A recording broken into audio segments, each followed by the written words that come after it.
जादू, सम्मोहन, mind game, trick या फिर ये सभी बातें आम लोगों के लिए कौतूहल का विषय हैं।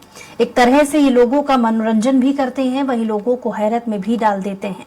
आखिर देखते ही देखते कोई चीज गायब कैसे हो जाती है, कैसे कोई व्यक्ति किसी के दिमाग में क्या चल रहा है उसे जान लेता है। इन्हीं सब सवालों को लेकर स्वराज एक्सप्रेस संवाददाता दिलीप साहू ने युवा माइंड रीडर आलोक राजपूत से खास बातचीत की। चलिए आपको दिखाते हैं।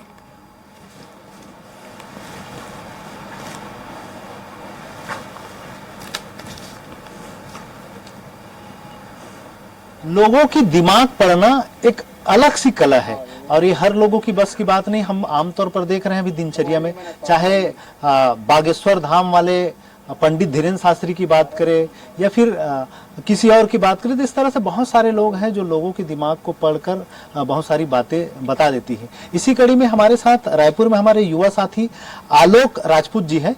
ये माइंड रीडिंग कर रहे हैं, अभी सीख रहे हैं, माइंड रीडर कह सकते हैं, और कुछ कुछ ट्रिक हमारे सामने दिखाए भी हैं। तो हम इनसे सीधा चर्चा करेंगे, जानेंगे ये माइंड रीडर आखिर होता किस तरह का है और कैसे सीखा जाता है इसको। जी, एक माइंड रीडर अगर को सिंपल भाषा में बोले, अगर एक सरल भाषा में बोले तो माइंड रीडर ये होता है एक सामने वाले व्यक्ति की दिमाग में क्या चल रहा है ये सब जानना, उनके हाव भाव, उनके फेस के छोटे छोटे एक्सप्रेशन, उनके बॉडी लैंग्वेज और उनकी साइकोलॉजी, ह्यूमन साइकोलॉजी सब मिला के कैलकुलेट करके उनके दिमाग में उस समय पर क्या चल रहा है ये पता लगाना ही माइंड रीडिंग है। अगर एक सिंपल भाषा में अगर एक नॉर्मल व्यक्ति को समझाए तो इस तरह से हम समझा सकते हैं कि सामने वाले को दिमाग पढ़ना।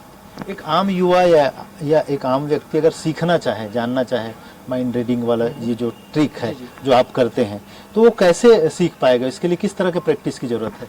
देखिए, माइंड रीडिंग एक्चुअल में पूरी तरह से सच नहीं है कि आप किसी भी इंसान को रैंडम एक अनजान इंसान के दिमाग में गए क्या चल रहा है ये पता लगा लिए। छोटी छोटी बात पता लगाई जा सकती है लेकिन एकदम डिटेल से पता लगाई नहीं जा सकती।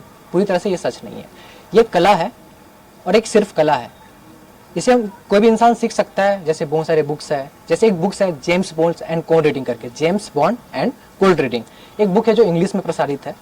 इसमें ह्यूमन साइकोलॉजी के बारे में बहुत कुछ बातें बताई गई है। इस तरह से ऐसे बहुत सारे बुक्स हैं जिसके थ्रू हम सीख सकते हैं, लेकिन इसे बेसिक लेवल है। आपको एडवांस में जाने के लिए, एक अलग स्तर में जाने के लिए आपको बहुत सारा समय उसको और अभ्यास देना पड़ेगा। जी, आप लगातार जिस तरह से ट्रिक कर रहे हैं, छोटी छोटी चीजें हमारे सामने भी करके दिखाएं, हमने देखा, तो इसको करने के लिए कितने दिनों की आपकी मेहनत है? कब से आप सीख रहे हैं और इसके प्रति रुझान कैसे है आपका? जब मैं बचपन में था, मेरा जब समय जा रहा था, तो मेरे पिताजी हैं छोटे छोटे ताश के पत्तों के साथ ट्रिक किया करते थे। आप सभी के साथ भी हुआ होगा, पिताजी हुआ करते थे। तो वो करते थे तो मैं बड़े अचंभित रहता था कि मुझे आंखों में दिख कुछ और रहा है लेकिन होता कुछ और है। तो मैं उस चीज़ में काफ़ी जिज्ञासु था। तो धीरे धीरे मैं बड़ा हुआ, फिर मैंने सुहानी साहब को देखा, बहुत सारे को देखा, और पहले भी कर रहा था मैं मैजिक। फिर उन लोग से मैं इंस्पायर हुआ और इसके बारे में रिसर्च की, बुक्स पढ़े और प्रैक्टिस की, और धीरे धीरे मैं थोड़ा अभी लर्निंग फेज में भी मैं सीख रहा हूँ। और अभी हम लोग देख रहे हैं, हम उसमें एक बड़ा नाम है, बागेश्वर धाम वाले पीठाधीश्वर है पंडित धीरेन्द्र शास्त्री। ये जो करते हैं, वो जो लोगों के साथ करते हैं कि उनकी बातों को जाना, उनके घर का बहुत सारी चीज़ों को और रीडिंग करते हैं, ये क्या इसी ट्रिक का नमूना है कि कुछ और सीखे हैं? देखो, माइंड रीडिंग का कोई एक प्रोसेस नहीं है, ठीक है।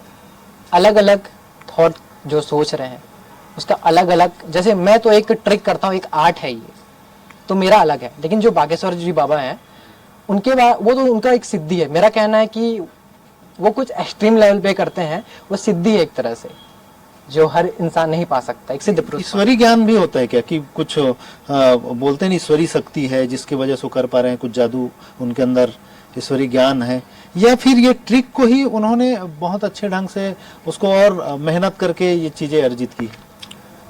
सामने वाले इंसान या व्यक्ति की मनोभावना को जानने के लिए बहुत सारे चीज और बहुत सारे जरिए हैं।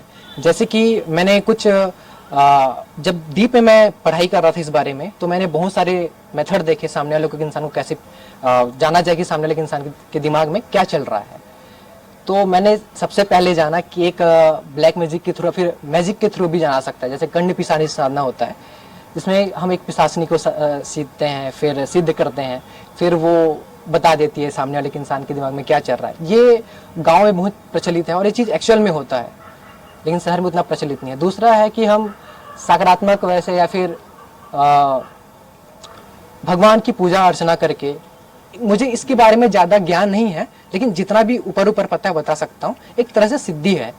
और तीसरा तरीका है कला, मेंटलिज्म, जो मैं करता हूँ, ये कला है। तो तीनों अलग अलग चीज़ है।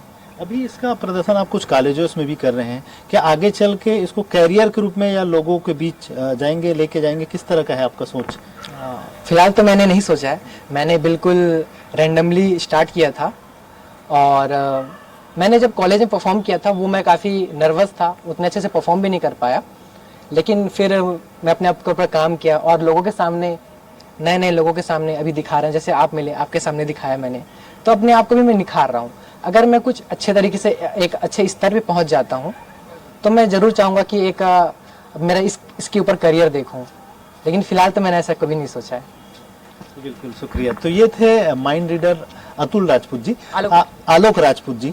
और इन्होंने जिस तरह से बताया, एक्सप्लेन किया कि ये माइंड रीडर भी एक तरह का ट्रिक है और इसको अपनी मेहनत से और सिद्धि करके ही इसको हासिल किया जा सकता है। और इसके लिए कोई ये अलग से जादू नहीं है, ईश्वरी शक्ति भी नहीं है, इसको अपनी मेहनत से हासिल किया जा सकता है। बहुत सारे लोग भ्रम जाल दिखाकर भी एक करते हैं, लेकिन इसमें लोगों को एक ट्रिक, जिस तरह से सुहानी साहब बताती है या जिस तरह से आलोक जी ने हमको बताया, तो ये अलग तरह की चीज़ें हैं, इसको लोगों को समझना चाहिए। और ये कोई जादू ही नहीं है, बल्कि एक ट्रिक है और जिसको अपनी साधना से हासिल किया जा सकता है।